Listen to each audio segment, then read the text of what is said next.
বাংলাদেশ ম্যাচের আগেই আমেরিকার পথেই কোহলি খেলবেন তো। 2024 আইপিএল দলকে ট্রফি উপহার দিতে না পারলেও সর্বোচ্চ রান সংগ্রাহক হিসেবেই মৌসুম শেষ করেছেন কোহলি। এবার চোখ আসন্ন টি-20 বিশ্বকাপে। এদিকে বিশ্বকাপ নিয়ে সাকিবের কঠিন পরিকল্পনা, পুরো বিষয়টি নিয়েই বিস্তারিত থাকছে প্রতিবেদনের বাকি অংশে।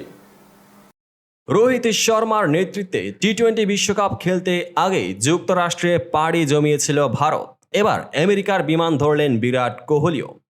আইপিএল শেষে কিছুদিনের ছুটিতে ছিলেন কোহলি। সে ছুটি কাটিয়ে দলের সঙ্গে যোগ দিচ্ছেন ভারতীয় তারকা। আইপিএলে রয়্যাল চ্যালেঞ্জার্সের হয়ে ফর্মে ছিলেন কোহলি। সদ্য সমাপ্ত আসরে সবচেয়ে বেশি রান এসেছে তার ব্যাট থেকেই, কিন্তু এলিমিনেটর থেকেই তার দল বিদায় নেওয়ার পর বোর্ডের থেকে ছুটি নেন তিনি। অবশেষে বৃহস্পতিবার রাতে মুম্বাই বিমানবন্দরে দেখা গেছে কোহলিকে।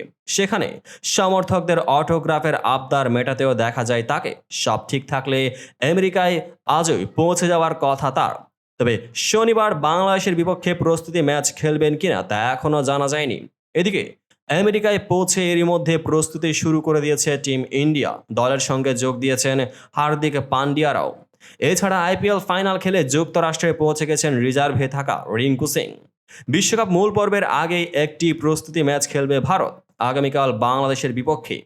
বিশ্বকাপে ভারতের প্রথম ম্যাচ আগামী 5 জুন আয়ারল্যান্ডের সঙ্গে, 9 জুন খেলা কানাডার বিপক্ষে। এদিকে বিশ্বকাপে নিজের লক্ষ্যর কথা জানালেন সাকিব।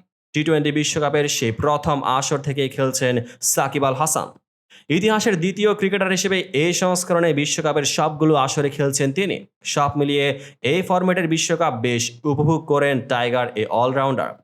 বিসিবির প্রকাশিত ভিডিওতে আজ শুক্রবার কথা বলেছেন সাকিব। সেখানে জানিয়েছেন, আমার কাছে মনে হয় এটা ওয়ানডেরে বর্ধিত সংস্করণ।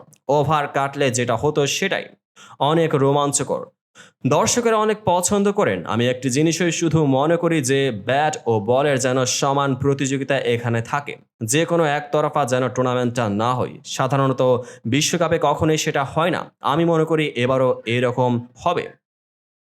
আমেরিকায় প্রচুর বাঙালি দর্শক আছে। সাকিবের বিশ্বাস তারা সমর্থন দিতে মাঠে আসবে। তিনি বলেন, প্রচুর বাংলাদেশি দর্শক সেখানে অপেক্ষা করছে। আশা করি তারা পূর্ণ সমর্থন দেবে আমাদের। তাদের এই সমর্থন আমাদের কাজে আসবে এবং আমরা ভালো ফল পেতে সমর্থ হব। আসন্ন টি-20 বিশ্বকাপে নিজের লক্ষ্য প্রসঙ্গে সাকিব বলেন, আমার নামের পাশে আমি কিছু দেখতে চাই না। একটি জিনিসই চাই, যেন বাংলাদেশের হয়ে অবদান রাখতে পারি। এই বিশ্বকাপে যেন বাংলাদেশের হয়ে ভালো কিছু করতে পারি। তো বন্ধুরা, ভিডিওটি যারা সম্পূর্ণ দেখেছেন সবাইকে অসংখ্য ধন্যবাদ। ভিডিও শেষে কমেন্ট সেকশনে আপনার মতামত জানাতে ভুলবেন না। আর চ্যানেলটিকে সাবস্ক্রাইব এবং পেজটিকে ফলো করে পাশে থাকবেন, যাতে পরবর্তী ভিডিওর সকল নোটিফিকেশন সরাসরি পেয়ে যান। দেখা হবে পরবর্তী ভিডিওতে।